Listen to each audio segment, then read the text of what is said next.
All right. Hello, everyone. This is Volts for February 28th, 2025. Why housing is a pass-fail question for climate. I'm your host, David Roberts. Longtime Volts listeners know that housing and urban land use generally constitute one of my central preoccupations, to which I have returned several times over the years. I talked with researchers at RMI about the greenhouse gas reductions that density brings. I talked with a kick-ass Washington state legislator who has gotten lots of housing reform passed in recent years. I talked with mobility activists about the social and psychological benefits of car-free cities. I ranted with Dan Savage about short-sighted land use policy in Blue America. And just last week, I talked with two YIMBY activists from New York and Texas. What I haven't done yet is an episode that straightforwardly explains why housing and urban land use belong on a podcast about climate and decarbonization. I think that connection is far better understood today than it was even a few years ago, but the mainstream climate movement has not fully metabolized the need to prioritize urban land reform, nor have the movement's funders taken it to heart. So I thought I would tackle the subject head on with one of the best in the game. Matthew Lewis has been in and around California politics, policy, activism, and advocacy for decades now in a variety of positions, but he is currently the Director of Communications for the advocacy group California YIMBY. We are going to talk about why urban land use is a climate issue, why EVs are an insufficient solution, how the insurance crisis is crashing down on the housing industry, and what kinds of policies can lead us to a better place.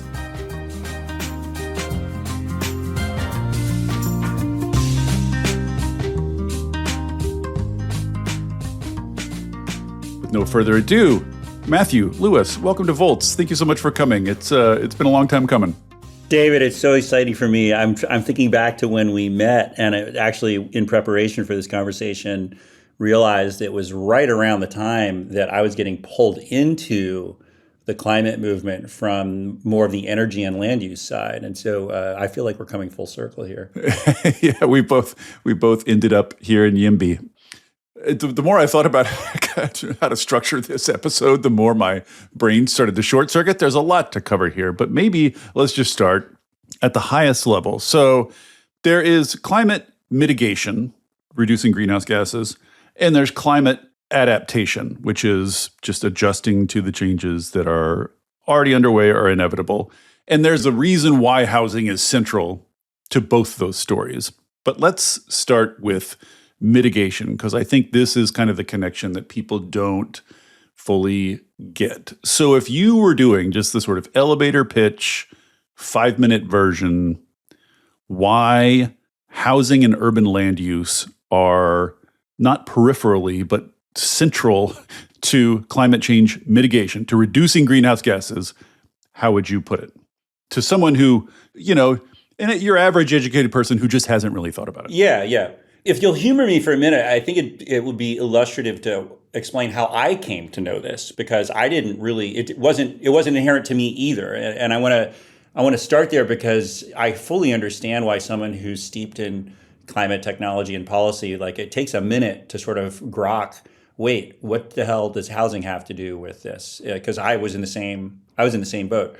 So my evolution into becoming a strident YIMBY, I sort of knew that we had a housing crisis in California. I'm a homeowner and very lucky to be a homeowner in Berkeley. And I was working in industrial climate policy at the time, helping to pass some laws around cleaning up heavy industry in California specifically. And as a part of that, as reading all these state reports on various climate initiatives, the state of California is very aggressive, at least through the legislature, in passing laws to reduce carbon emissions and address climate change. So, and I tend to read that stuff. And I came across a report in 2016 or 17, and I want to give credit here, and I'm going to give a shout out to all the climate journalists who listen to this podcast. and sort of note to the funders, guys, we need good journalism. It's very important for the movement. I mean that. But there was a woman named Melanie Curry who is the editor for Streets blog. And she recently retired. And so, hello, Melanie, if you listen to this, thank you for your career of good work. But I want to mention her because she started going to these really obscure meetings of the California Air Resources Board related to some transportation topics. That was her job. And I read this Melanie Curry piece, and it was like this bombshell buried on page 17.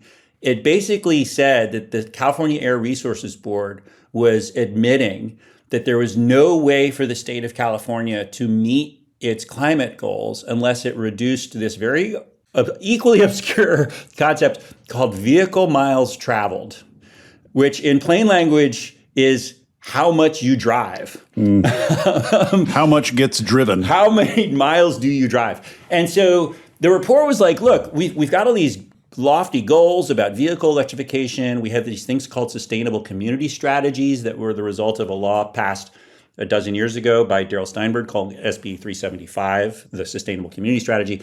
And it all set these targets for reducing vehicle miles traveled.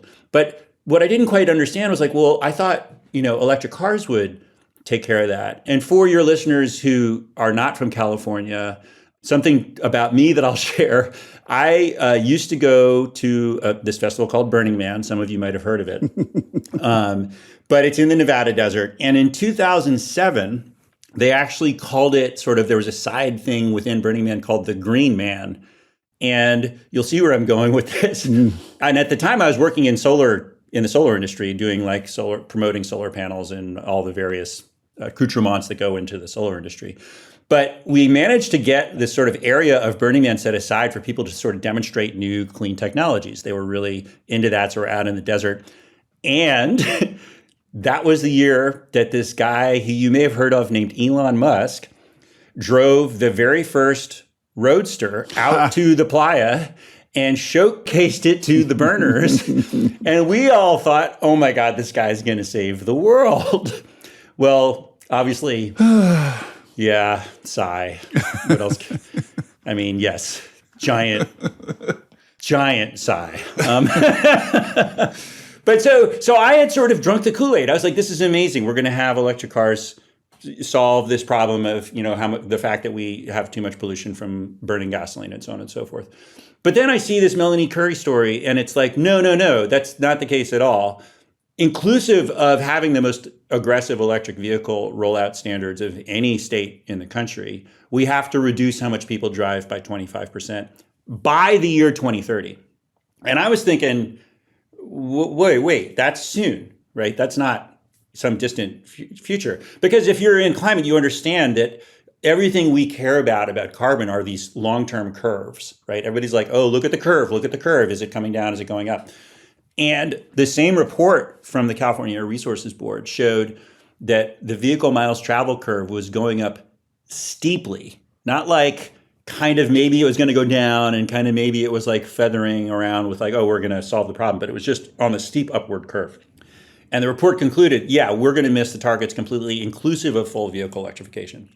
And that was sort of like my wake-up call, which is, oh, wait a second. So what do we do? And they weren't equivocal about what do we do. They said, well, we have to change land use. We actually have to make it possible for people to have better choices about how much they drive. And it was a framing for me that I also hadn't thought about. It was like, oh, wait, yeah, are people choosing to drive as much as they do? Or are they kind of being forced to by the built environment? And I am someone in my own personal life, I just hate driving. Like, I think it's miserable. I hate sitting in traffic. I hate all the other people who are like trying to muscle in front of you and all that stuff. So I've made choices to avoid driving as best I can, but I'm very fortunate to have been able to make those choices. And when you look at what's happening, not just in California, but all over the country, we're essentially building a residential environment that is locking in no choice but to drive. And that's true all over the place, but it's also still true in California. And this is proving to be quite a catastrophe for us on several fronts. One of which is, of course, climate change. But it bleeds over into other issues that, David, that you touched on at the opener related to the insurance crisis we're facing, the fact that we actually lost population for a couple years, and it wasn't just because of the pandemic, it's because of housing costs. There's other implications for politics that get even darker and more dire, but I think we're going to try to keep this on the lighter side for now. But so that was sort of my introduction to this whole field of pretty established research around the relationship between land use and housing and carbon emissions. And it's massive. It's actually one of the largest of all of them. And it doesn't just stop with the driving. And Dave, I want to give you a chance to sort of butt in because I could keep going. But that was sort of my introduction to it. And so I just went down the rabbit hole of understanding, wow, full fleet electrification is a critical task and just completely insufficient to what we need to do to get carbon emissions going where they need to go. I think a lot of people are still in the stage you were at in the beginning, which is like, we can EV that, and they don't understand why. So at the root of this, then, is the basic insight that there is simply no practicable way for us to electrify the auto fleet fast enough to meet our climate goals. That's the root of the climate angle on urbanism. That's right. And we'll just say, you sort of alluded to this, but I'll just say as a framing device going forward, we're just talking about the climate part. There are, of course, like, it's better economically for cities. It's better culturally. It's better politically to have people like, this is kind of what I wanted to say in the intro, but then I realized if I went down this road, I would just ramble on too long. But like, cities are the greatest human invention. They are the greatest invention of human civilization. They produce wonders. Everything, every technology, every culturally significant, everything you want to point to as human accomplishment comes out of cities, comes out of people living close together, full stop, like just seeing each other, running into each other. That to me is the root insight here. And everything else sort of spills out from that, and greenhouse gases are just one part of that, but it's just greenhouse gases are just one of many arguments. It wouldn't be a great podcast if we didn't make fun of economists a little bit. Of course. And so what an economist would call this in their cold calculating verbiage is as an agglomeration. Yeah, agglomeration. And it's magic. It's magic. It produces actually is wonders. Magic. Yeah. I think the thing that I really hope folks listening take away, especially if they're climate activists or funders, is in the list of things, of major problems you need to solve for humanity, I would actually put this problem, this question of making cities affordable and accessible to the majority of humans, actually higher up than climate, both for the reason you cited, but also because from the typical person's experience, like people are experiencing climate change, but most people aren't climate activists, right? Like they're not looking at the world through the frame of what am I doing today to improve the climate, right? Even if they say that they are, they usually aren't. And so the reason I think it's so important to frame it that way is that cities are like a cheat code for solving climate change. And the benefits that people get are all these other things. It's sort of like, do you remember back in the day when all this efficiency stuff was first taking off? I'm going to go back in Twitter history here a little bit to the early days of the online climate wars. And there was these debates about Jevons paradox and efficiency doesn't work. And Amory Lovins was out there saying, oh, no, they don't want, they don't care about the electricity. They want a cold beer, right? Like, It's like, that's still true today. People don't really care if their car is electric or gasoline. They want to get to work on time. People don't really care if their house is heated by a heat pump with solar panels or whatever. They just want it to be comfortable inside their house. And that actually extends to the urban experience, right? Like, people don't want to sit in traffic. People don't, like, I'll tell you, I think that there's a super cultural opportunity here. And there's a guy in Portland who's really doing some incredible work on this with something called the bike bus. Oh, yeah, I've seen them. They have those in Barcelona. Oh, man, he's a hero. That guy's a climate hero. Like, if the climate funders are going to fund anybody, it's in stuff like that. And the reason I see it as a cheat code is because if you talk to any parent with small children or just school-age children, the bane of their existence is the school drop-off line. right? Why do we have a nation of school drop-off lines? Like, I walked to school every day, and I'm old, but I'm not that old. But Matthew, people think they want people don't want those things, but they think they are the price they have to pay to get the things they think they do want, and they think they want a yard. Yeah. They think they want their own grill, their own pool, their own big TV, their own privacy. And I want to get into some of why they think that, but we're already behind schedule, so we got to keep going. So I'm going to do a little speed round here. Okay, yeah. The premise here is people need to drive less, and if you just follow that string, pull that string, everything else follows from it, you end up with the need for more compact communities, to have more people living together, closer together, so they need to drive less. And there are a bunch of, I think, standard arguments you hear against that basic push. And I want to just speed run through a couple of them, starting with kind of the dumbest and building up to some that I think might actually have some merit. So starting with the dumbest, what do you think about this worry about, because this is my experience in Seattle, this worry about urban trees and more broadly, the character of the neighborhood? What do you think about this idea that people moved somewhere that had a certain feel and they think that they are owed basically that feel staying the way it is when they bought it? Is that just screw you, life is hard? Or do you have something more to say about that? So I'm glad you start with that, because I actually think there's some merit to it, but not for the reasons that people making that argument think. Okay, and remember, this is the speed round, so I'm going to remember this as speed round. We can't gloss over the incredible destruction of urban renewal. And this is literally razing cities to the ground to make freeways and suburbs. The reason I want to mention that is that part of what happened was people ended up in those car-dependent suburbs largely because there wasn't a second alternative. And something we know about human behavior is that once you've bought something, there's not just the sunk cost fallacy, but we're actually really resilient to change as a species. And so when you move somewhere, you start to think, well, this is just my preference, even if you didn't actually have a choice in the first place.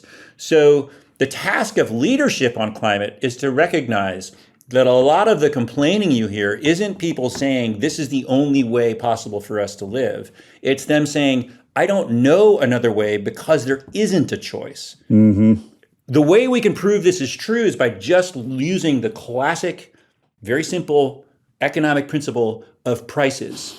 If you look at the price of housing in a walkable neighborhood in the United States, it will be 30 to 50% higher than a house in a car-dependent place. And the reason is that a lot more people would prefer to have the house in a walkable neighborhood. They just don't have that choice. Yes. Okay. Second argument. The real problem is foreign investors buying up houses and apartments and leaving them vacant, thus driving prices higher. And all we really need to do is ban foreign investment. And then there's enough housing. We just need to put people in it. I mean, so as a bicycle investor, I personally have invested in a dozen bicycles specifically to prevent people from riding them so that I could make money on the bicycles later. So this is a great argument for me. I mean, it's just silly. The notion that someone buys a revenue-producing asset to keep it off the market is economic illiteracy. It just doesn't happen at any kind of scale that makes a difference. And foreign investment, first of all, is a good thing. I know that's not a very popular thing to say in the era of Trump, but one of the things that has made the U.S. economy the most powerful economy on the planet is that we are a very attractive destination for investment. And that actually has accrued to the benefit of most people by lowering costs, not just the cost of the goods they consume, including housing and everything else, but lowering the cost of capital. And I think people are going to get a hard lesson in what happens when you reverse that, because we're kind of in that process right now. But the notion that there's foreign investors buying a lot of homes is not backed up by any of the data. Most homes in the United States are owned by their occupant. 67% of Americans own their homes. And a significant portion of the rest are small mom and pop landlords who own, 2 to 3 to 4 properties. So it's just really a non-issue. How about this one? The supposed emission savings benefits of cities go away if you incorporate embodied emissions represented by all the stuff and services you have to import into the city to service city dwellers. I like this one because one of my favorite climate projects that I've ever come across is the Cool Climate Lab here at Berkeley that Chris Jones and the team put together several years ago. So you can actually pull up on the Cool Climate Lab website, you can type in your zip code and it will tell you what your emissions profile looks like. And it includes a lot of, not all embodied emissions. It's very hard to get 100% of embodied emissions. Right. But it will tell you most of your embodied emissions. And what it shows is what you'd expect. The resident of central part of Washington, D.C. has significantly lower carbon emissions than a resident of the suburbs of D.C. And it really is a very simple thing to break down. Most of that is car travel. But there's an important second piece that we didn't get into. And I just want to touch on this because there's really good research on this as well. Energy consumption in a multifamily housing per square foot is significantly lower than energy consumption in a single unit house. And it's a very simple equation to figure out. When you put, a 2,000 square foot flat on top of another 2,000 square foot flat, and then another one on top of that, you're basically capturing the energy, most energy, of course, heat rises, right? It goes up through the roof. But if there's another unit up there, then it goes into the other unit. And what the research has showed is that just doing that can reduce energy use by as much as 30%. Just the simple act of stacking. And it can be higher if you use passive house principles and do this stuff. And you're just sharing, you're sharing infrastructure. It's pretty obvious. You also are reducing embodied emissions because instead of like 4 boilers for the house, you have 1 larger boiler. There's all kinds of things you gain in economies of scale from doing multifamily. I want to get back to this question, how far that goes. But a couple more arguments. What about the idea that the problem here is not too few houses in the hot cities where the jobs are? The problem is the jobs being concentrated in too few cities. And the answer here is to spread out the jobs so that you can have, instead of 2 or 3 giant congested metros, you have, say, 20 that all have kind of medium density jobs and medium density building and nice little suburbs. Everybody gets their suburb, everybody gets their jobs, more cities get more of the pie. Why shouldn't we work toward that? I always find this one kind of curious for 2 reasons. One is the assumption that the people proposing it, especially if they own businesses, I sort of like, well, why didn't you do that? It's like when remember when Obama was talking about Mitch McConnell? He's like, why don't you go hang out with Mitch McConnell? Why didn't you do that? And the reason I start there is because there's a reason businesses locate in cities, and it's agglomeration. But this is where it return to our theme. Yeah, return to our theme. But there's an important subcomponent of agglomeration, which is cities actually do this already. So it doesn't matter if you go to St. Louis or Denver or San Francisco or Los Angeles or Chicago or Cleveland. That's kind of already happening. The difference that's lost in that, so why don't we just let people live in other cities, is that you have specialization that happens. So you will attract a certain type of worker who specializes in a certain skill set based on what are the major industries in your city. Mm-hmm. And you can't just suddenly decide, oh, we want all the tech workers to be in Omaha now because Omaha has lower cost housing, because all the tech workers actually live in the Bay Area. And they're settled here. And it's by the same token, you're not going to attract a ton of auto workers to Denver from Detroit because they're in Detroit. And there's this assumption if we just decide to do this thing, that's not how agglomeration works. I never understand what the mechanism exactly is supposed to be. The mechanism is, I feel like my neighborhood is full and why can't these people go somewhere else? Yeah.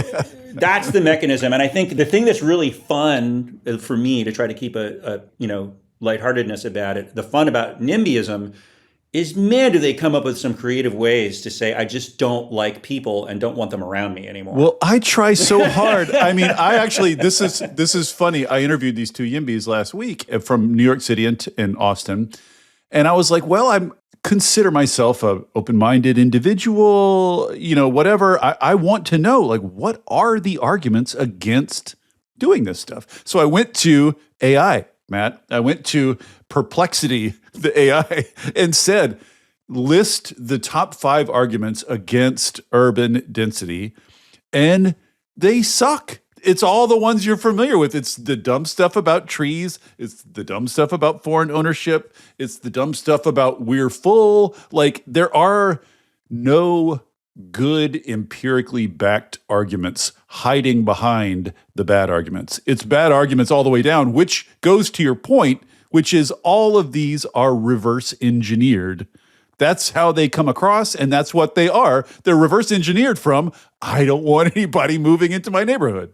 But I think part of what we need to do as a movement is to unpack like how people arrived at that place in the first place, because it's not actually inherent to human behavior. They're like, you and I were talking before we got started, and I'm introverted, so like I actually need alone time. But I live in a major metropolitan area. I don't have a hard time finding the space I need to recharge my batteries.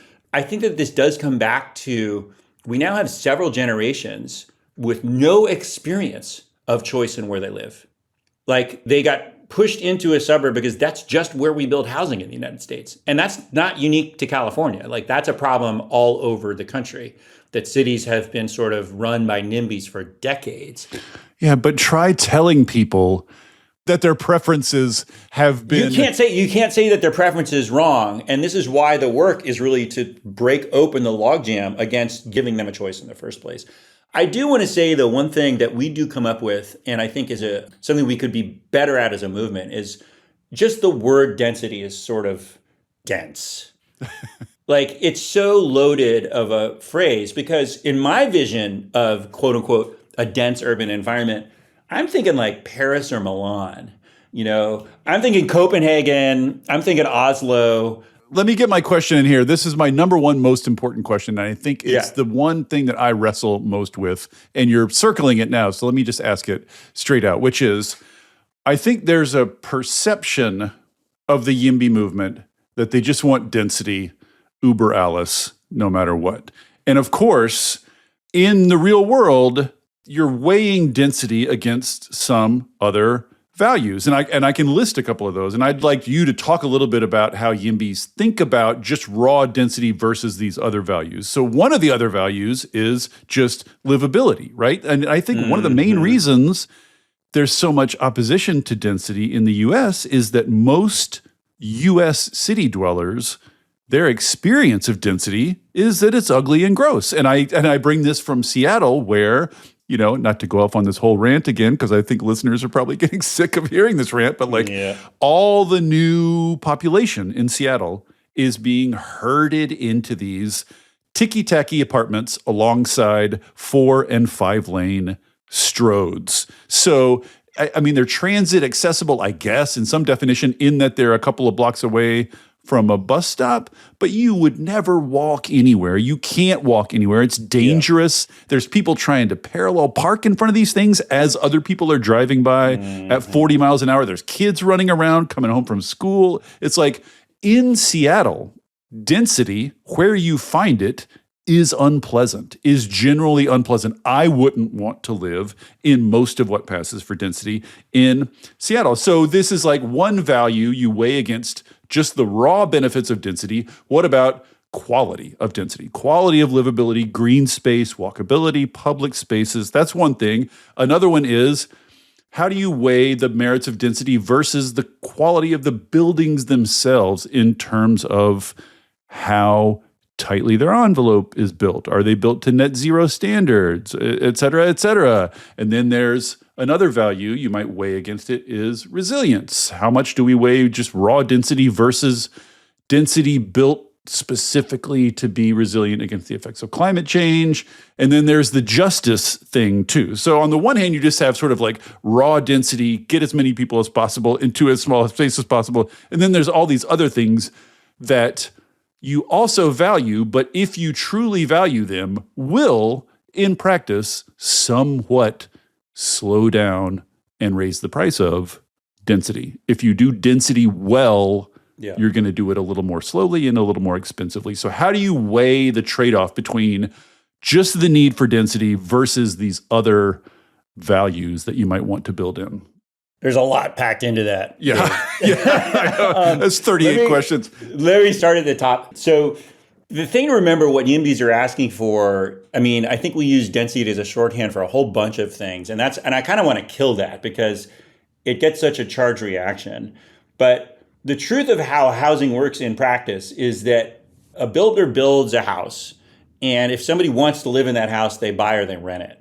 And what happens in these conversations about how many homes on a block or in a particular neighborhood or whatever is cities decide that they're afraid of all the people living in the single unit neighborhoods who don't want any more housing anywhere near them. And what that does is they end up only allowing higher density zoning in a couple specific neighborhoods. That has the effect of really distorting the entire market because you're constraining the place where all the people competing to build more homes can build. So they're bidding up the value of the land where it's legal to build more homes, A, so you're actually driving up the price by constraining the options. And then you end up with like, what's the lowest cost building they can get done past their design review board and their historic architectural review board, and then the parking committee and the commercial committee and the parks and zone district committee. It's like you just layer on all these costs and you end up with a building that's kind of like, well, it's not the most beautiful building we wanted to build, but it's the one we could get built. And I think that the principle here that YIMBYs are fighting for is that you really should have multifamily zoning in the entire city. And this is what they call gentle density, right? That's where that. Well, but see, this is what happens if you do this citywide. Is again, a builder is a business person. I think this is something that people forget. But somebody who builds a house is actually in the business of providing a house for somebody who wants to live in it. They don't want to build a product that nobody wants to live in. Right? They also don't want to build a product that doesn't have like nice amenities because they're competing against all the other builders. And so, everybody wants to get more money for their home.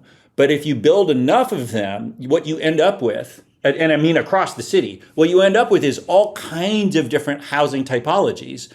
And if you do it in the right way, you actually don't end up with that many high rises because you don't need them. Like if you're doing fourplexes in 4 stories or 6-story apartment buildings and they're legal kind of all over the place, you get like a few here and a few there and a few over there and a few over here, and you end up satisfying the need with a superior style of housing that not only fits into the neighborhood, but that can have all kinds of amenities that you just can't get in a high rise. And there's actually a guy in Seattle who, I don't know if you know who he is, Mike Eliason, who writes extensively about, so you know Mike. So he's got this whole thing, he's the guy, I mean, I learned so much reading his work about not just Passive House, but like... His book grew out of a guest post on Volts. Oh, that's so cool. I'd love to hear that.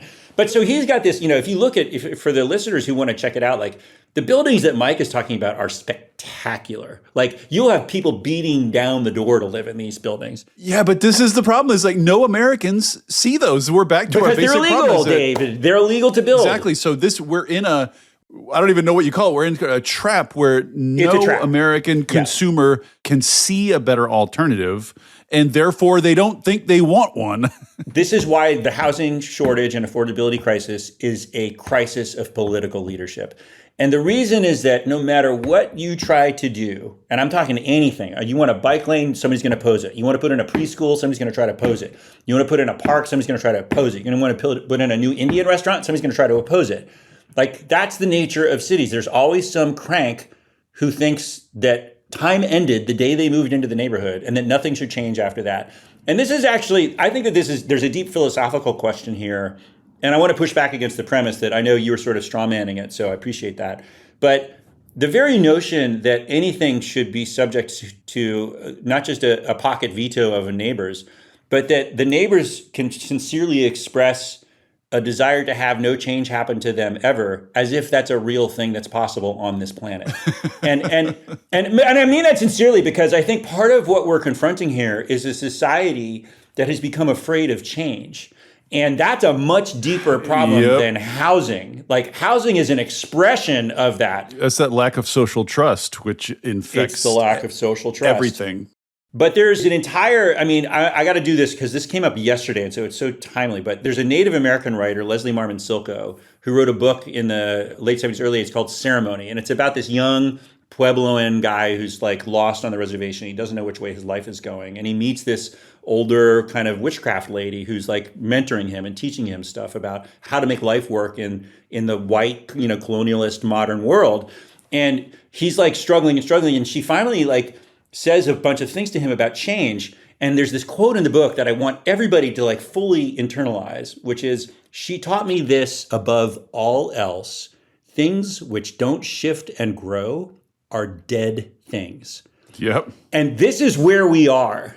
We're at this place where we're so allergic to change and growth that it's killing us. And it's not just, we see this in housing, but it's not just in housing. U.S. political history is around the 2010s, there's a big wave of like, hey, maybe we should be less racist. Maybe we should be less misogynist. And the backlash against that is ongoing and may very well literally destroy the country. Like, people really hate change across the board. And I don't know how you solve that on any kind of mass level. Well, let me put it this way. You're not going to solve it at a planning and zoning commission hearing. But for some reason, we've made that the place where people get to express these fears. And I don't want to undersell the fact, especially for your listeners, that, you know, if you're afraid of what's happening nationally, if you're freaked out about national politics, I've been saying this on Facebook to anyone who would listen to me, go down to City Hall and get involved, because you would be shocked by the number of very consequential decisions that are being made in your city that will have a much more immediate effect on your life than anything that's happening in Washington, D.C. And in fact, I would argue that a lot of the explanation for what's happening in Washington, D.C. is the degree to which people have completely checked out of local politics and don't know why their city looks the way it does. Like, they don't know why there's so much homelessness. They don't know why housing is so unaffordable. They don't know why they're sitting in traffic for 3 hours a day. People don't even know. I mean, this was one of the sort of original insights of early feminists, is like, it's not like they know it's a political issue and they don't know the right explanation. They don't even know it's an issue. Like, you know what I mean? Like, it's the water they're swimming in. It's the fish swimming in the water. Like, women didn't think of doing more housework as a political issue as such until it was framed as such. And then you see the world in a new way. And a lot of people just don't think, why is the city this way? What could be different? But this question about local control is interesting because, on the other hand, it seems like one of the principles of the YIMBY movement, I don't know if I would elevate it to a principle, but it's one of the strategies has been to try to push decision-making, the locus of decision-making, up, out of the local area. And in fact, as far as I can tell, the higher you get it, the better policy you get. Like, the really good policies we're seeing are coming out of the state level. How do you think about the tension between, sort of in terms of democracy and in terms of outcomes, the sort of tension between local control and pushing it up? So the initial tension really comes from the emergence of the YIMBY movement in the first place. It was a bunch of us, and I was sort of one of the early acolytes of, you know, showing up to these hearings. This is going back 10, 12 years. And I was like, oh my God, I'm outnumbered 40-1, but I'm going to be I'll be the stink at the party, because that's the fun of being a YIMBY, right? But part of what happened along the way is, so my boss, Brian Hanlon, I met him at one of these planning and zoning commission hearings in Berkeley, of all places. And he went on to found California YIMBY because he kind of quickly unpacked, like, this isn't going anywhere and it doesn't scale. I look at the live tweets from those meetings. Man. It is, you don't have to go to many of them to see, to grok exactly what's going on. Exactly what's happening. So he very smartly started a statewide policy organization focused on changing state housing law and then cramming down, making more homes legal in the cities that had basically made them illegal and now have like the worst homelessness crisis in the developed world. But I think there's this knock-on effect that has happened over time. And I want to get to your question. It's not really an either or. So yes, it's critical that states that have cities run by anti-housing factors, or that have, you know, just unaffordable housing crises and like burgeoning traffic and pollution and all those other problems, they do need to sort of come to their cities and say, you guys aren't solving this problem that's of, and by the way, like, states actually have a significant urgent interest in solving these problems that go way beyond just climate change. Like, if you don't have affordable housing, your population starts to go down, and that's catastrophic. Not just California's losing legislators. I mean, this I keep pounding the table about this. Like, literally, concretely losing the Democratic Party. We're probably going to lose 4 seats at the next apportionment. That's right. God. And it's insane. But that's the cost of a housing shortage. But what I wanted to get to was, you got to do the state work, because then you can get all the cities at once and sort of say, hey, guys, like, no, we want our cities to be places where as many people who want to live there as possible can. So that's part one. But there's another part that we realized along the way, and we've actually pulled this off in Berkeley, of all places, which is that the people who were showing up to these meetings, and there's actually research on this, which is kind of stunning, but the people who show up at meetings to fight against housing are not representative of even their own neighborhoods. Oh, no, there's tons of research on this. They are just the people with the free time to go to all the meetings. And who has free time? Yeah, older, wealthier, whiter. Yep, it's true. But in Berkeley, what happened was, because we'd sort of built this movement, we actually ended up doing both. So there's a bunch of folks who were involved in sort of standing up state legislative capacity on housing that came from East Bay and Berkeley and Oakland and San Francisco. But along the way, we identified all these neighbors who were like, yeah, I'm totally with you guys. I don't know why the city keeps blocking all this housing. And that over time led to us kind of winning almost all the seats on the Berkeley City Council.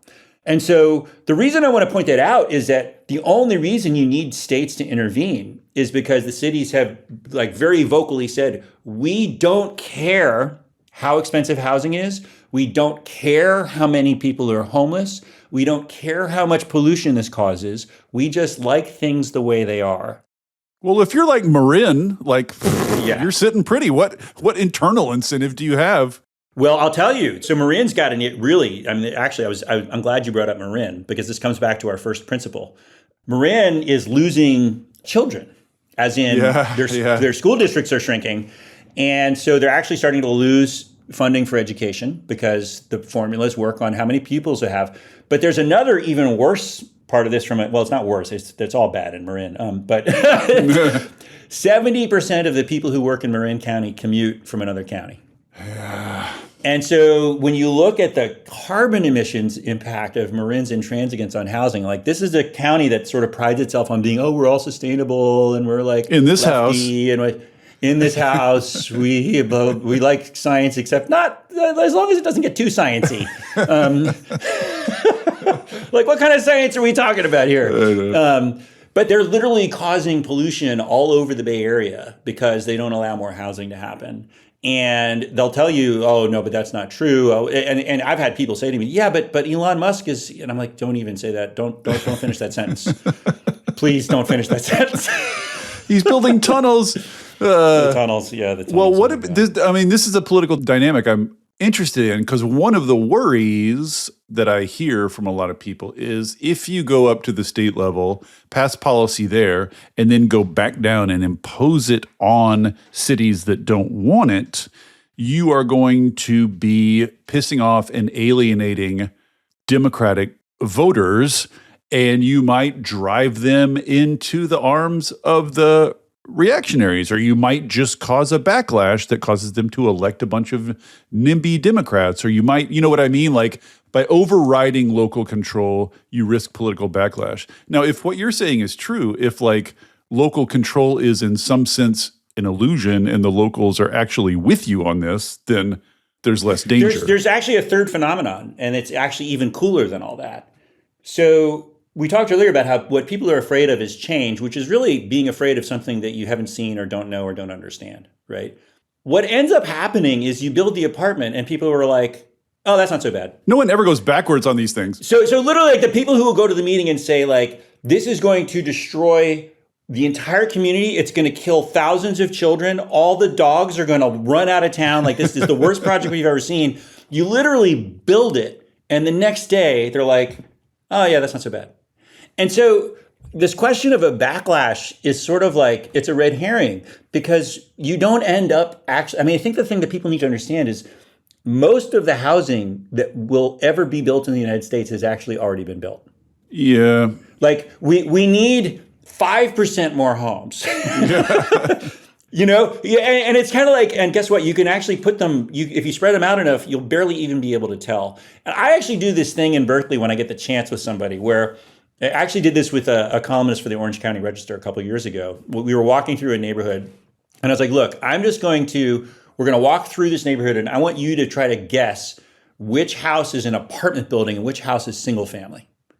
And he couldn't guess. Mm-hmm. Like he couldn't tell. Oh yeah, no, there's 4 units in that one, but it looks like one house.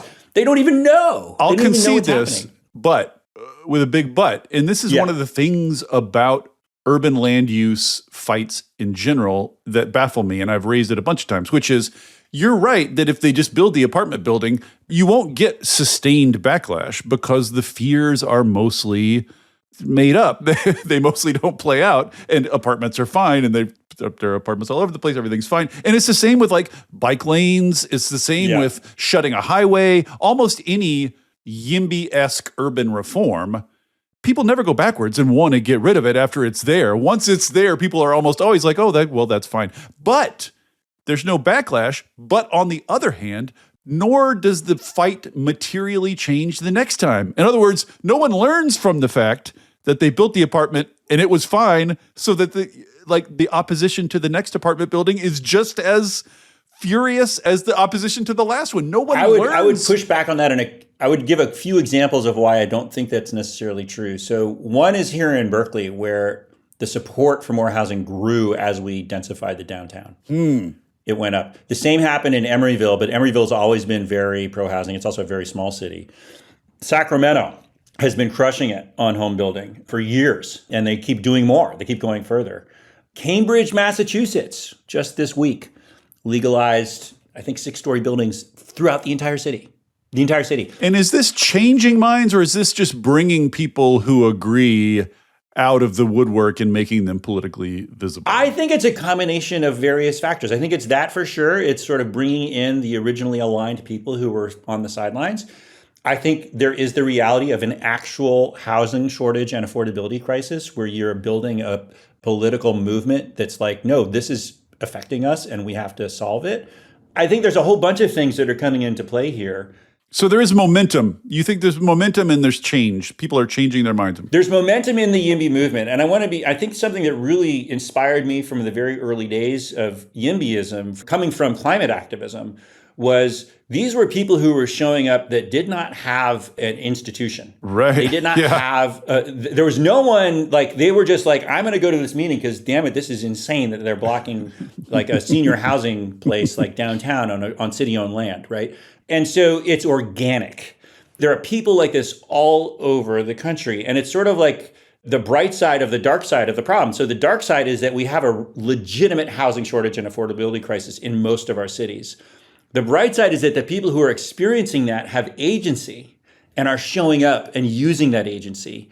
And the YIMBY movement is channeling it into both better election results at the city level, but also state level reforms that will accelerate progress on this. And bipartisan state level reform. And bipartisan, yeah. It is. That's both yours and my favorite word, is make sure that it's Well, this is like one area of policy where it legitimately is kind of a little bit bipartisan. A little bit. We haven't talked about the insurance thing yet. Obviously, I did a whole pod on this with Kate Gordon, which was great. People should go. Oh, yes, that's right. That's right. I remember I set you up with listen her. to. Right. So we don't have to rehearse the whole insurance thing. I think people get that, like, insurance rates are rising because of climate change. So let's just do the sort of summary. So to the extent you can, summarize why the insurance situation lends urgency to YIMBY reforms. What is the connection between sort of like climate and insurance and YIMBY? Hey there, everybody. Don't worry, I'm not going to tell you about a new mattress or push a credit card on you. This isn't an ad. There are no ads on Volts. It is supported entirely by listeners like you. If you'll indulge me for a second, I'd like to ask for your support. I started Volts because we're all surrounded by depressing news about climate change and misinformation about clean energy, and it's never been more important to share the stories of the real people on the ground doing the real work of transition, and all the ingenuity and courage and public spirit they are bringing to it. People are hungry to hear these stories, to learn from and find inspiration in them. I've heard from people who change majors or careers after hearing episodes of Volts. People using it in classrooms and community groups, even state legislators who have passed bills inspired by specific episodes. Sharing these stories matters. It makes a difference. If you have found value in it and want to help me continue doing it, I hope you will join the community of paid subscribers at volts.wtf. It's about the cost of a cup of coffee a month. If you don't like subscriptions, you can make a one-time contribution, leave a review on Apple or Spotify, or just tell a friend about Volts. I am grateful for any and all support. If you're already a paid subscriber, thank you. And now, back to the show. What is the connection between sort of like climate and insurance and YIMBY? The journalist Abram Lustgarten has a book out about 2 years now, and it's called On the Move, The Overheating Earth and the Uprooting of America. And in the book, it's a pretty straightforward climate change book. Here are the impacts that are coming. It builds on things that I was involved with, a dozen years ago with Kate, the Risky Business Project. And it essentially extrapolates, here are parts of the United States that it will be very difficult, if not impossible, to either build or maintain a home because of either fires, flooding, extreme heat, or extreme hurricanes. And so he extrapolates a little further and says, there's going to be 10 to 15 million Americans who need to move in the next couple decades.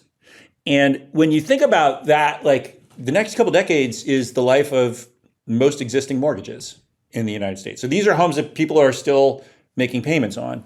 And when you unpack the fact that the mortgage can't be held if it's not insured, you realize the scale of the crisis we're looking at. And this is, we are in the immediate throes of this in Los Angeles with the fires.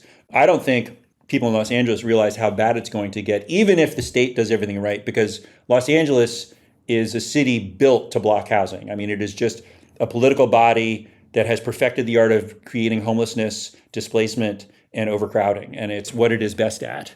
And that's on top of the fact that a lot of these people were underinsured, which means they'll get a payout for the house they lost, but it will be nowhere near enough money to rebuild what they had. This is happening all over the country. I mean, it's happened in New Orleans, it's happened in South Texas, it's happened in Florida. And so the YIMBY case, again, I mean, I ascribe to the housing theory of everything. So if you ask me what a problem is, I'll explain to you how it's connected to housing. But the reason the climate movement needs to be freaked out about this is that 10 to 15 million people in a country of 380 million it doesn't sound like a lot. You still got to figure out where they're going to go. And on top of that, I think something that gets lost in all this is that the trend of people moving from rural areas into cities is continuing even if they're moving into the suburbs and exurbs of those cities, right? So it's not like we've ended history and said, oh no, now we can do remote work and everybody can just live wherever the heck they want. That was a very weird development during COVID where people were like, oh yeah, this means you don't have, no, actually you need teams, people work in teams, agglomeration is real. I just want to underline that. Agglomeration has not been canceled. Agglomeration has not been canceled. It has not been canceled. It is still very real. It's still very real. So on top of the fact that so you have these two things piling up on each other. You have the existing housing shortage in cities that were sort of blocking agglomeration effects. And there's been economic analyses that suggest this is very expensive for the U.S. economy. It's a macroeconomic effect. It's a giant, it's like wiping out trillions of dollars in value. I mean, it's just insane. And my personal, I would be remiss if I didn't say this on your podcast. I hate that all this money goes to the car industry. Yeah, I was going to say one of your core beliefs is that the car industry is way worse than most people appreciate. I wonder if you want to just say it is way worse than most people appreciate. A few words. I'll give you a little a 1 minute rant if you want to. So I drive a car sometimes because we live in the United States and sometimes it's necessary and even nice to be able to drive somewhere. The problem is that we're talking about a $5 trillion annual expense to the American people. And if you dig up the statistics on what do people report about how much they drive, do they like it, how do they feel about it, what does it do for human health, what about the health costs of all these crashes, the numbers are just, they're mind-blowing. And it's all a subsidy for the car industry. And I'm sort of like, look, if somebody wants to drive around, I don't really care, but don't let them run me down on my street and don't make me subsidize their parking. I'm fine if you want to drive everywhere you go. I don't actually have a problem with that. I just don't want to pay for it. And I think that I get that people are like, well, but this is a proper role of government to sort of subsidize how people get around. And I'm like, yeah, on a bus. But we're talking about a private industry. We're subsidizing a private industry, and it's larger than anything else we subsidize. I mean, people don't realize it's trillions of dollars a year that we actually give to these. And it's to get back to the point you made earlier, is if something is ubiquitous long enough, people lose sight of the fact that it's a choice. I just saw, Seattle has this program. I think a bunch of cities had this post-COVID program where you close off a few streets, make them pedestrian streets, right? Because people are stuck at home, et cetera, et cetera. And then some cities tried to make them permanent or semi-permanent. Yeah. Seattle did it in its normal half-ass way. There are some streets still, but it's still temporary marking and no one cares. But I was looking at Nextdoor, which I should never do. But I was reading this guy on Nextdoor basically said the arrogance of these people to cut off a street from its intended purpose so that a minority of people can have access to it. And I'm like, dude, upside down and backwards. What do you think the status quo is? What do you think the city has roped off that area for a minority of users its entire history? You're just mad that it's a different minority of users. I think so. I have to say, I think the most darkly funny thing that's happening right now in the country is that a car salesman who built his company on Democratic electric car subsidies and sold most of his products to liberals and Democrats in blue cities has gone on to completely dismantle the entire United States government that liberals were depending on to defend the country. And I was just like, yeah, we paid for that. As I've been watching it all, I've been like, this is Matthew Lewis's worldview unfolding right in front of me. Like, you empower the car guys and you look, man, I told you guys we should never trust a car salesman. Just don't. If you don't trust a car salesman, everything else is going to be fine. But nobody listens to me, man. We're already over time. I knew we could talk about this forever, but I want to get to at least a little bit the question of policy. So yes, there are a zillion things you could do in the name of driving less and having people live more closely together. Yeah, we've had now, the experiment run in several different places. We've had several different kinds of policies passed. Are we far enough along now that we can make a list of the most efficacious, if you want to get involved in this advocacy, you want to go to your city hall, what is in your back pocket? What is the sort of top 3 list of reforms that you're... Let me do 3 to 5 just as you're not going to wait. So people give YIMBYs a lot of heck because they're like, oh, all you guys care about is zoning reform. And we do care about zoning reform. Zoning reform is very important. A lot. It matters a lot. And it's still got to be number one because a city's ability to restrict how many homes you can build on a piece of land is the gating factor for all the other things that you got to do. So you've got to do zoning reform. And ideally, you do it citywide to prevent the unintended consequences of driving up costs in the few places where you allow multifamily. You actually make housing more expensive when you restrict it that way. You also don't end up with the ability to create the kind of neighborhood connectivity that you want in a city. Like you do want to have an area where you're not just walking on one block and then it's a car sewer on the next block. You want to connect these things. And so you want to do that citywide. But zoning alone is actually not sufficient. And there's 2 reasons. One is there's a bunch of other processes and barriers that cities have put in place that you also have to address. When you say zoning, do you mainly mean no more single family zoning? All lots have to accommodate 2 to 3 dwellings? I mean, there's a lot of different kinds of zoning reform. Yeah, I think something that's really important to point out is that under all scenarios, anyone who wants to build a single family home will still be allowed to do so. I know. This is the funny thing about people who yell. They're like, Washington is shoving this one-size-fits-all solution on them. So again, what do you think the status quo is? We're not taking anyone's single-family home, and we're not going to prevent you from building a single-family home if that's the kind of home you want. There's no YIMBY alive who wants that. Yes. Because it just is irrelevant to the conversation. What we're saying is, if you want to build 2 homes, you're allowed to. If you want to build 4 homes, you're allowed to. If you want to build 6 to 10 homes, you're allowed to. If you want to build 1, that's also fine. And if you live in one right now and it's just a single family home, that's completely fine. Good for you. You have a house to live in. We hope you live long and prosper in that house. But that is all a zoning question. And in an ideal world, you would taper this. You don't really need to, but I think the politics will lean this way. You allow denser housing as you move closer to urban cores, or importantly, to transit centers, because that's where the value. And this is actually a critical point.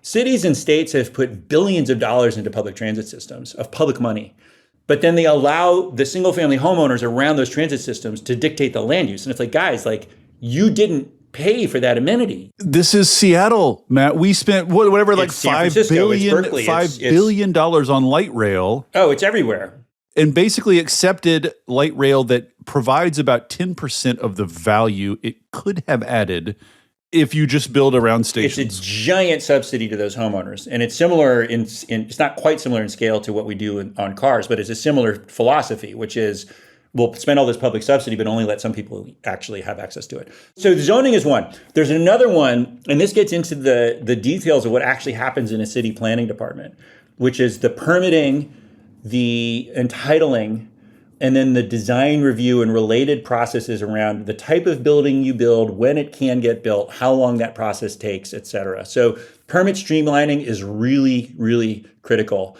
San Francisco is one of the worst offenders on permitting in California.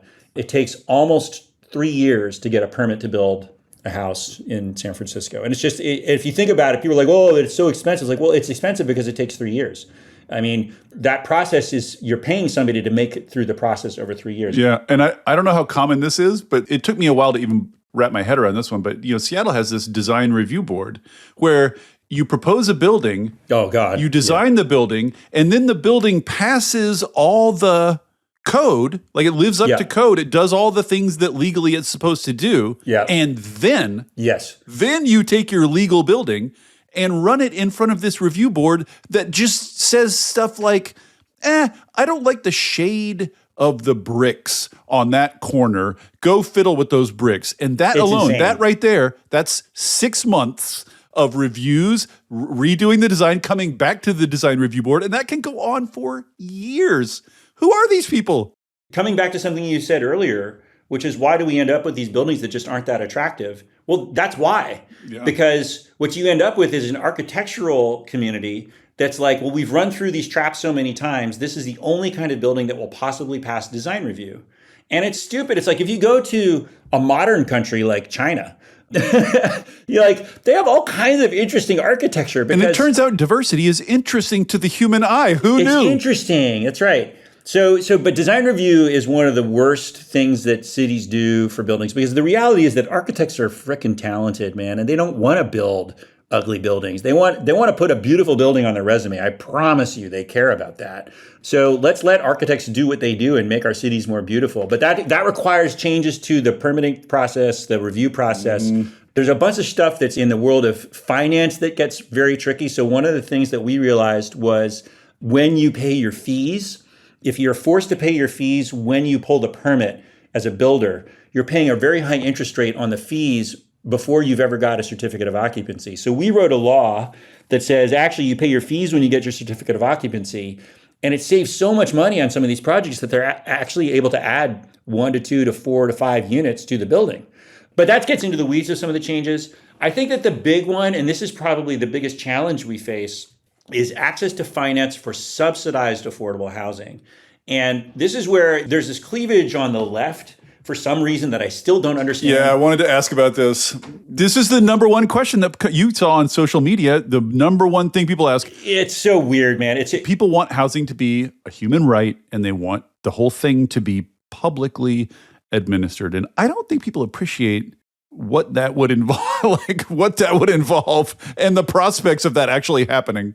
I get the sentiment of where it's coming from, because there's a certain cohort of people who just think that the problem is actually capitalism. Yeah. And capitalism has its warts. Like let's be really clear. Like it's not a perfect system, but 90% of Americans live in market rate housing.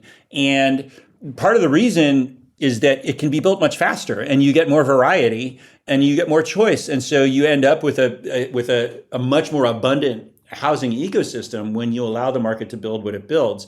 People have made the mistake of thinking that what we currently live in is what the market can deliver. Yeah. And that's the problem, because it's like, guys, the rulings are all in the books in the 60s, 70s, and 80s. They made it illegal to build most types of housing. Like this is not what the market delivered. This is what NIMBYs delivered. Gets back to the confusion we were talking about earlier. Like people view this, they think, well, if this is what the market produced, this must be what people want. Yeah, that's right. This must be what I want.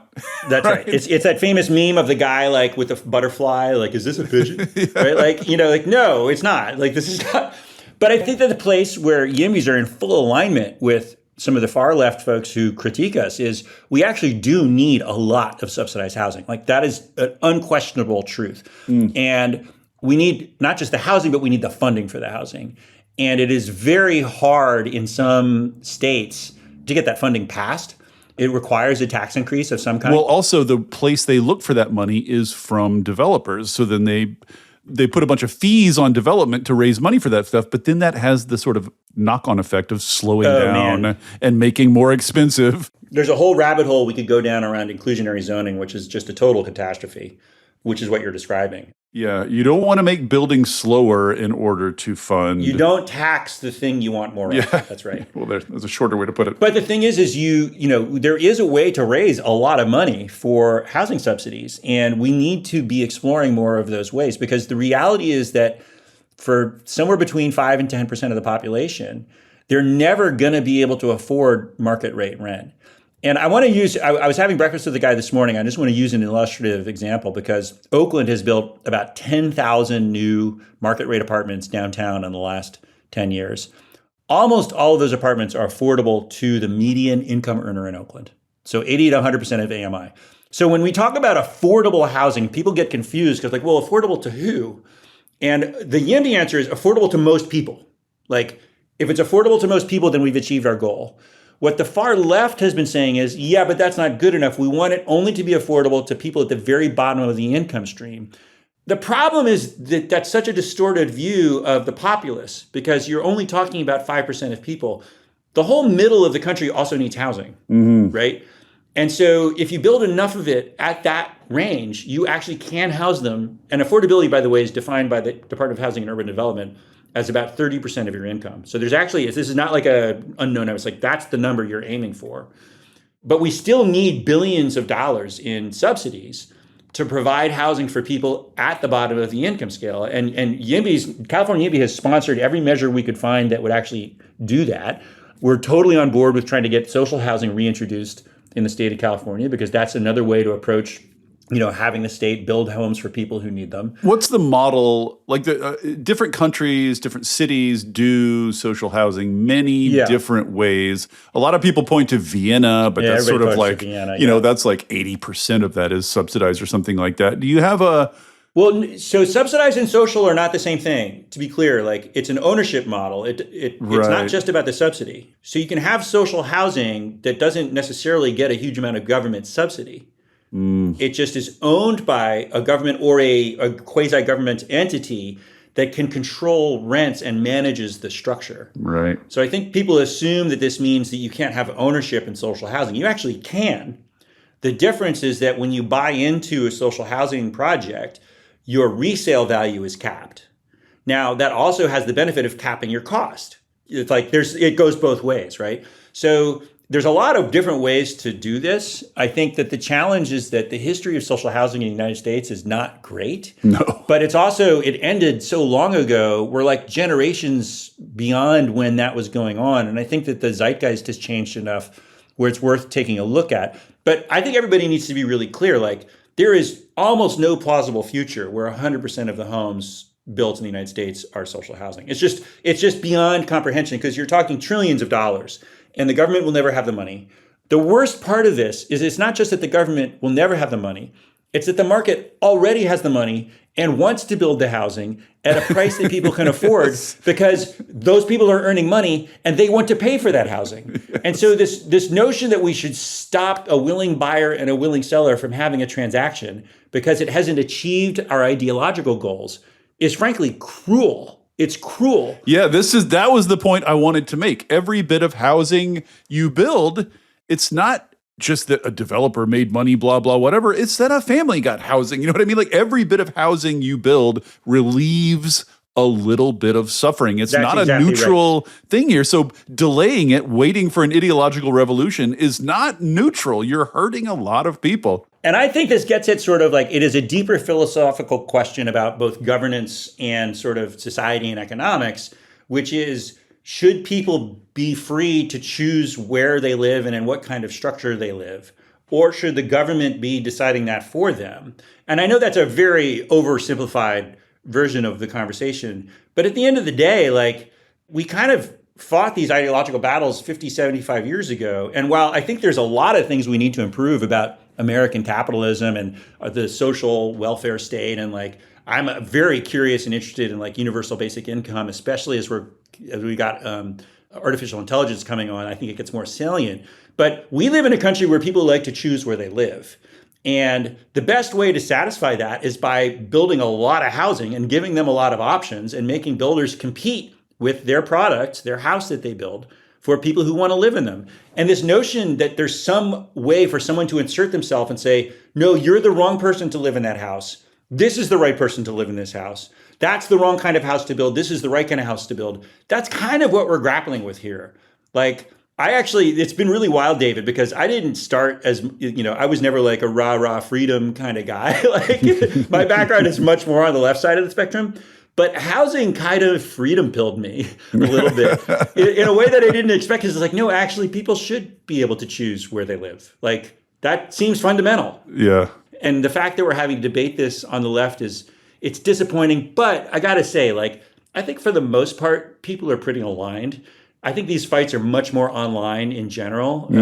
There's big exceptions to that. Like we definitely have a political problem in California with some of this, especially in cities like Los Angeles and San Francisco. But I think those are actually being slowly resolved through better engagement. Like more people are getting involved in these questions. Big victory in Cambridge mere days ago. Cambridge, which is right in the sort of like heart of old money, NIMBY, totally. Northeast. That's the heart of darkness there. And if they can do it. So there's a million other things I could ask you, but we're way over time. I want to touch on at least one thing before we're done. So we'll make this the final topic, which is, I think it's fair to say, and I think you would agree, that the institutional climate movement and climate funders are not as hip to this aspect of the climate fight as they ought to be. As a matter of fact, I just had an experience last week. I won't even say any of the names because none of it's real yet, but it's suffice to say a bunch of big names, wealthy people getting together in conclaves, trying to figure out our climate problems, putting our climate problems into buckets, et cetera, putting the best people on the buckets, all this, the kind of thing that rich people do. They build their foundation to do these kind of things. And housing was nowhere. Land use was nowhere. Even like most demand side stuff was kind of nowhere, except for energy efficiency, thought of in a very like early 2000s way. Yeah. Like, I really don't think the institutional climate movement has picked up on this yet. So what would you say? I mean, there's two ways you could go here. One is you could say, look, we being YIMBY, are succeeding in building a coalition way better and faster than the climate movement is. So don't put your chocolate in our peanut butter. We're doing fine. If anything, you'll just slow us down. If we get attached to you, we'll just get slowed down. The other way to look at it is there's a ton of money in that world that is alleged to be devoted to reducing greenhouse gas emissions, and this is a big way to reduce greenhouse gas emissions, so they ought to be, climate movement ought to talk more about it, fund it more, et cetera. Where do you come down on that? It's been the biggest disappointment of this stage of my career, to be honest, because I came from climate philanthropy. I mean, this is what I was doing when I met you. I was working in climate philanthropy. And I did what I had been trained to do, which was to follow the carbon, right? Follow the carbon and find out where it's coming from, figure out what the intervention is, and then stop it. And somewhere along the way, and there's some folks who, validated this for me, because I thought I was going crazy. Like, wait, why am I the only person who is making this connection? But there's a guy, Daryl Young, who used to be at the Summit Foundation, and he's now at a different foundation in Cambridge, of all places, I think. And Beth Osborne, who runs Transportation for America. I've got to put in a plug for some good organizations here. And I sat down with them and I was like, am I crazy? They're like, no. You've nailed it. This is completely correct. And what I had nailed, and it was really just like observing and saying like, hey, is it my imagination or is all the climate money on land use going to subsidize electric cars? And it was true. All the money in climate on land use is going to subsidize electric cars. I couldn't explain to you why that's the case.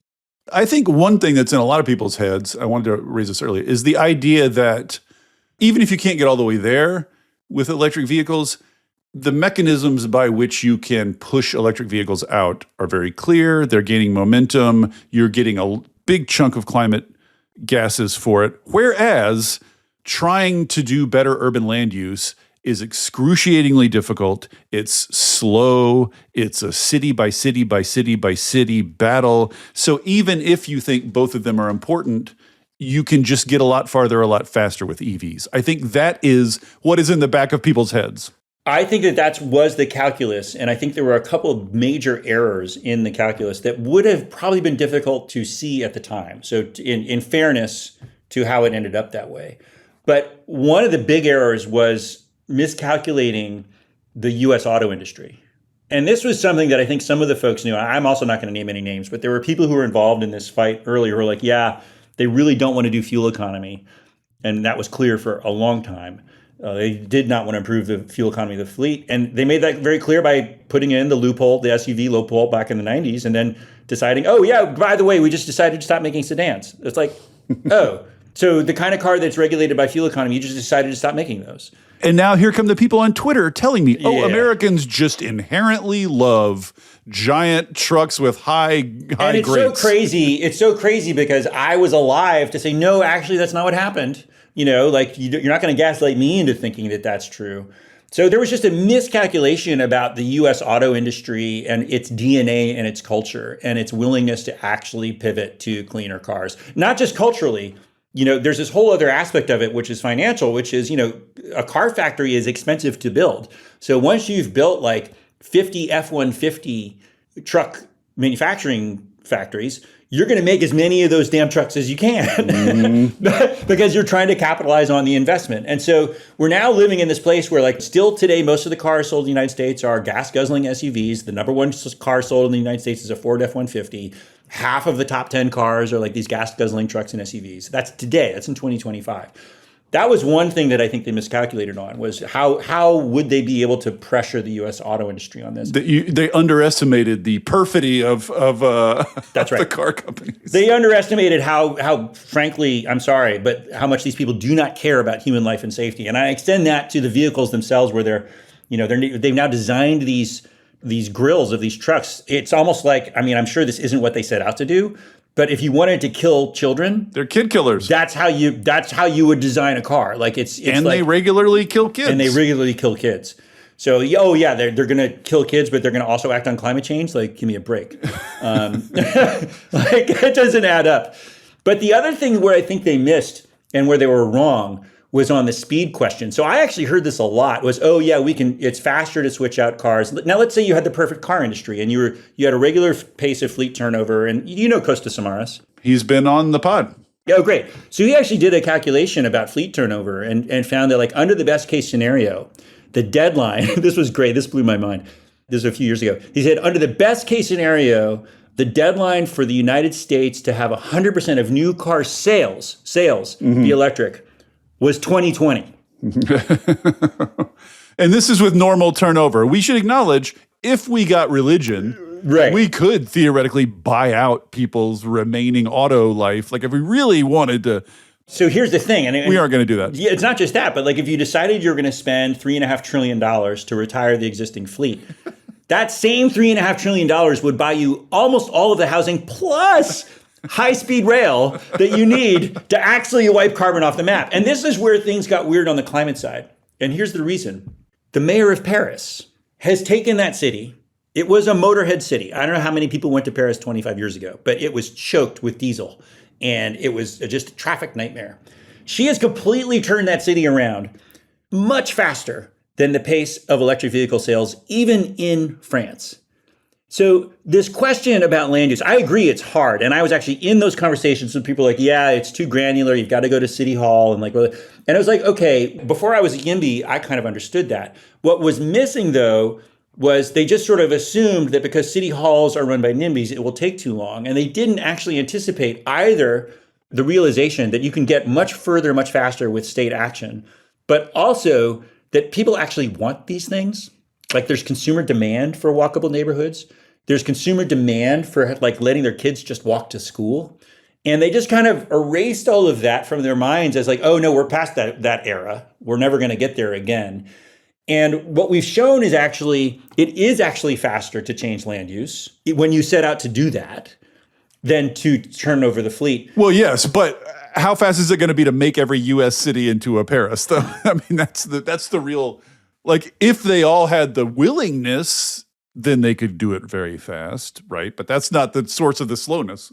The thing that makes this conversation so, I mean, it's all speculation. There's no way to sort of try the counterfactual. But imagine if the climate movement broadly and climate funders back in 2005 said, we're going to do both and. We're going to max out on electric vehicles and we're going to solve this land use problem in cities.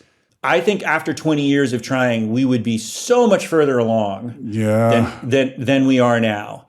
And it was just a giant missed opportunity from thinking, and I was there. So I want to take, my tiny little slice of the blame. Like, I was at Burning Man when Elon Musk showed up with that roadster and I was like, oh my God, this guy's going to solve all the problems, right? There just wasn't a recognition that, like, yeah, you need all the electric cars you can build and you need to deploy them as quickly as you can.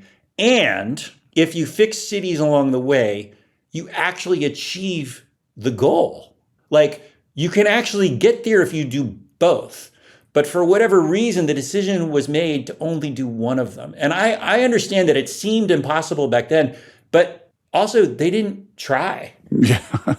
Like, it wasn't like, oh, we tried all these different things and it didn't work. It was like, oh, Elon Musk went to Burning Man with a roadster and here we are. Well, I mean, I don't think it's coincidence that the vast, vast, vast majority of America's ruling class lives in big suburban houses and drives everywhere they go, right? Like, it's just not in their personal world. Even city leaders, even the leaders of dense cities live in. I think the most transformative thing that most people can do that they literally have access to regardless of what happens with the rest of the country, especially if you live in a city or even just a metropolitan area and you have your votes or your local folks, vote for people who ride transit.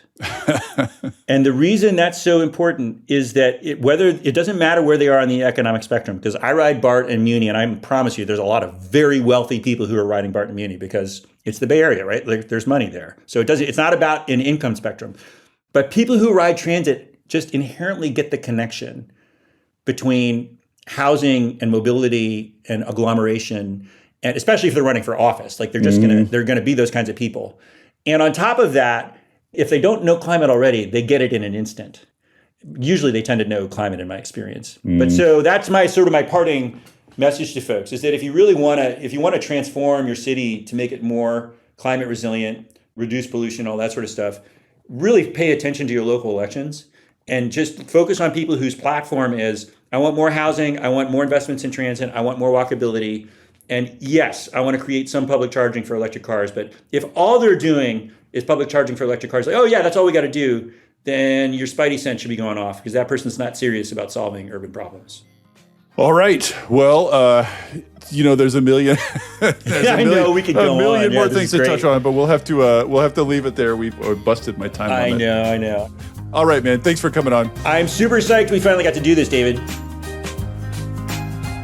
Thank you for listening to Volts. It takes a village to make this podcast work. Shout out especially to my super producer, Kyle McDonald, who makes me and my guests sound smart every week. And it is all supported entirely by listeners like you. So if you value conversations like this, please consider joining our community of paid subscribers at volts.wtf, or leaving a nice review, or telling a friend about Volts, or all three. Thanks so much, and I'll see you next time.